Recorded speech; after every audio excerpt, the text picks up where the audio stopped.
چند باتیں سماعت فرمائی کہ ایمان لانے کے بعد بندوں پر جو اعمال فرض قرار دیے گئے، لازم قرار دیے گئے،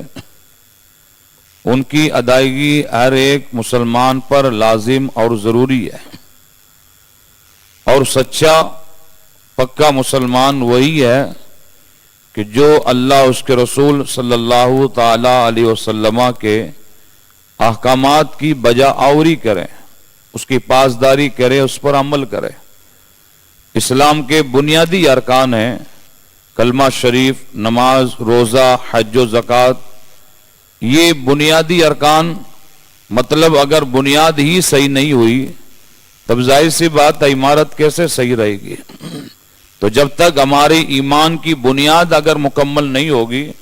اس وقت تک ہمارا ایمان بھی کامل نہیں ہو سکتا، مکمل نہیں ہو سکتا۔ اب آپ دیکھیں ایک حدیث شریف کی روشنی کے اندر کہ اللہ کے رسول صلی اللہ تعالی علیہ وسلم نے حدیث پاک میں ایسے لوگوں کے لیے کیا بشارت عطا فرمائی۔ حضرت ابو ہریرہ رضی اللہ تعالیٰ عنہ، حضرت ابو سعید رضی اللہ تعالیٰ عنہما سے ایک حدیث پاک مروی ہے، وہ فرماتے ہیں کہ ایک بار رسول اعظم صلی اللہ تعالیٰ علیہ وسلم نے فرمایا، قسم ہے اس کی جس کے قبضہ قدرت میں میری جان۔ حضور نے یہ جملہ 3 بار فرمایا اور سر جھکا لیا، یہاں تک کہ رونے لگے۔ ہم لوگوں نے اپنے سروں کو جھکا لیا، ہم رونے لگ گئے۔ ہمیں اس بات کا خوف کہ رسول اللہ نے کس بات پر قسم یاد دلائی اور کس بات پر آپ نے قسم اٹھائی،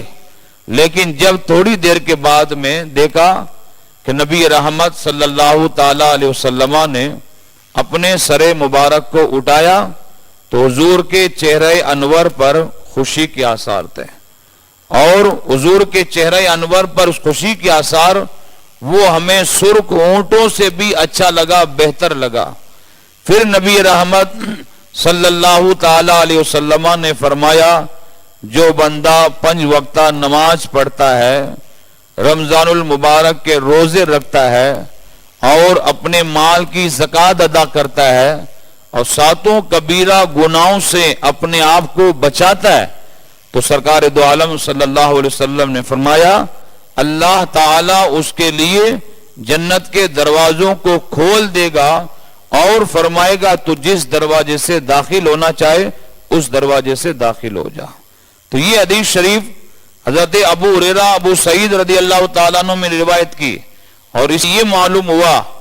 ان فرائض پر عمل کرنے میں کتنا بڑا ثواب ہے اور کتنی بڑی بشارت ہے ان لوگوں کے لیے کہ جو دنیاوی زندگی کے اندر مشقت اٹھا کر، پریشانیاں اٹھا کر اور اپنے نفس کشی کر کے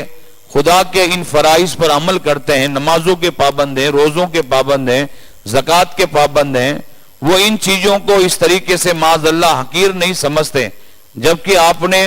کفریاتی کلمات میں آپ نے سنا کہ جو بندہ اگر نماز کو یا روزے کو، زکوٰۃ کو بھی اگر معاذ اللہ حقیر سمجھتا ہے، اس کی توہین و تنقیص کرتا ہے، تب بھی وہ اس صورت کے اندر اسلام کے دائرے سے خارج ہے۔ اس لیے ان اسلامی احکامات پر سچے دل سے عمل کرنے کی کوشش کریں۔ انشاءاللہ اب کل سے میں زکوٰۃ کے جو مسائل ہیں وہ شروع کروں گا تاکہ زکوٰۃ کی ادائیگی کے اندر ہمیں آسانی رہے اور مسائل کی ہمیں جانکاری رہے کہ کن لوگوں کو زکوٰۃ دینا چاہیے، کن لوگوں کو زکوٰۃ نہیں دینا چاہیے، کن لوگوں پر زکوٰۃ فرض ہے، کن لوگوں پر زکوٰۃ فرض نہیں ہے، کتنا مال ہونا چاہیے، کس حساب سے زکوٰۃ دینی چاہیے۔ انشاءاللہ مکمل یہ جو مسائل ہیں جو فقہاء اسلام نے اپنی اپنی کتب فقہ کے اندر مرتب فرمائے، وہ انشاءاللہ ان چند دنوں کے اندر ان مسائل کو پیش کرنے کی سعادتیں حاصل کروں گا تاکہ رمضان المبارک سے بھی جو پہلے زکوٰۃ دی جائے یا رمضان کے مہینے کے اندر زکوٰۃ دی جائے، ایک زکوٰۃ دینے والا اپنے مال کی صحیح طور پر زکوٰۃ ادا کر سکے۔ اور آپ نے حدیث پاک سنی کہ یہ صحابہ کرام کا معمول رہا کہ جب وہ شعبان المعظم کا چاند دیکھتے تب اس صورت میں اس مہینے کے اندر عبادت میں زیادتی کرتے، کثرت کرتے اور اپنے مالوں کی زکوٰۃ نکال دیا کرتے تھے تاکہ غربا مساکین جو فقراء لوگ ہیں وہ بھی اس خوشی کے اندر ان کے ساتھ میں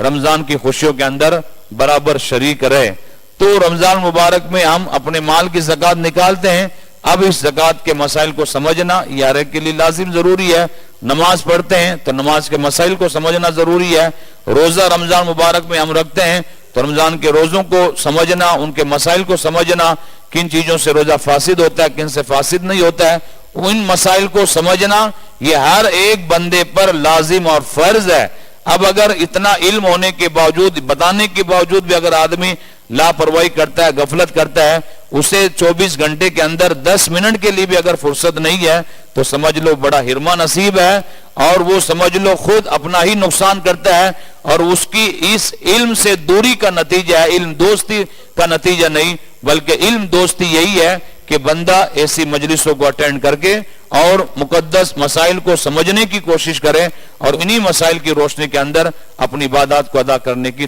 کوشش کریں۔ پروردگار عالم ہم سب کو احکام شریعت پر عمل کرنے کی توفیق رفیق عطا فرمائے۔ آپ نے پوسٹروں کے ذریعہ یہ پڑھ لیا ہوگا کہ آج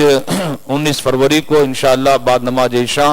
ہماری اسی مسجد کے اندر، جو گراؤنڈ کے اندر جو ہر سال شیخ طریقت علی رحمہ کا عرس منایا جاتا ہے، اسی عرس کو انشاءاللہ آج مسجد کے اندر عشاء کی نماز کے فوراً بعد میں شروع کیا جائے گا۔ حضور کلیم الاولیاء حضرت علامہ شاہ سید کلیم اشرف صاحب قبلہ مدد ذل نورانی کی صدارت اور حضور پیکر اخلاص و محبت حضرت علامہ حافظ محمد اکبر حسین صاحب قبلہ مدد ذل نورانی کی سرپرستی کے اندر، جس میں ہماری جماعت کے ایک مایہ ناز خطیب اور ایک ممتاز خطیب مجاہد اسلام مبلغ اسلام حضرت علامہ مولانا محمد صادق رضا صاحب کا خصوصی خطاب ہوگا۔ اس لیے آپ حضرات عرس شیخ طریقت میں زیادہ سے زیادہ تعداد میں شریک ہو کر حضرت شیخ طریقت کے فیض و برکات سے اپنے آپ کو معلومات فرمائیں۔ اللہم صلی علی سیدنا مولانا محمد مبارک وسلم صلاۃ و سلام علیک یا رسول اللہ۔ اللہم انت السلام و منک السلام و الیک یرجع السلام۔ حینا ربنا بالسلام وادخلنا الجنہ دار السلام۔ تبارکت ربنا وتعالیت یا ذا الجلال والاکرام۔ ربنا آتنا فی الدنیا حسنہ وفی الآخرۃ حسنۃ وقنا عذاب النار۔ اللہم انا